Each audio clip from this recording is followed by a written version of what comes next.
This tutorial video is designed to accompany the worksheet for lesson 14 of Learn Your Scales and Arpeggios for Saxophone, which introduces the scale and arpeggio of C minor, the relative minor of E flat major. It is important that you follow all the instructions on the worksheet, as this video will not cover all that is required by itself. As in the scale of C major, you are advised to use the side key fingering for C in the middle of this scale and at the top.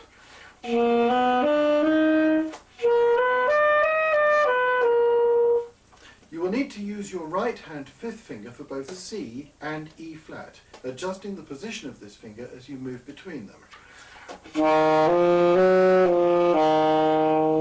Exercise 25 will help with this. Here is the scale of C minor for 2 octaves.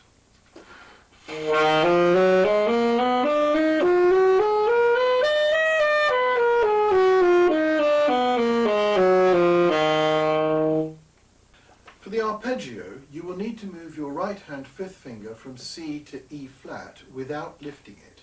These keys are fitted with rollers to make this easier.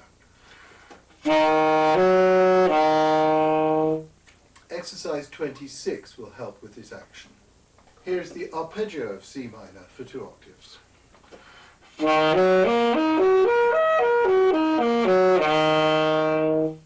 Once you have completed lesson and practice plan 14, you have reached something of a landmark, as you have covered all major and minor scales and their arpeggios with key signatures of up to 3 sharps and 3 flats. Be prepared to spend some time on practice plan 14 and ensure everything is securely known before you move on to lesson 15.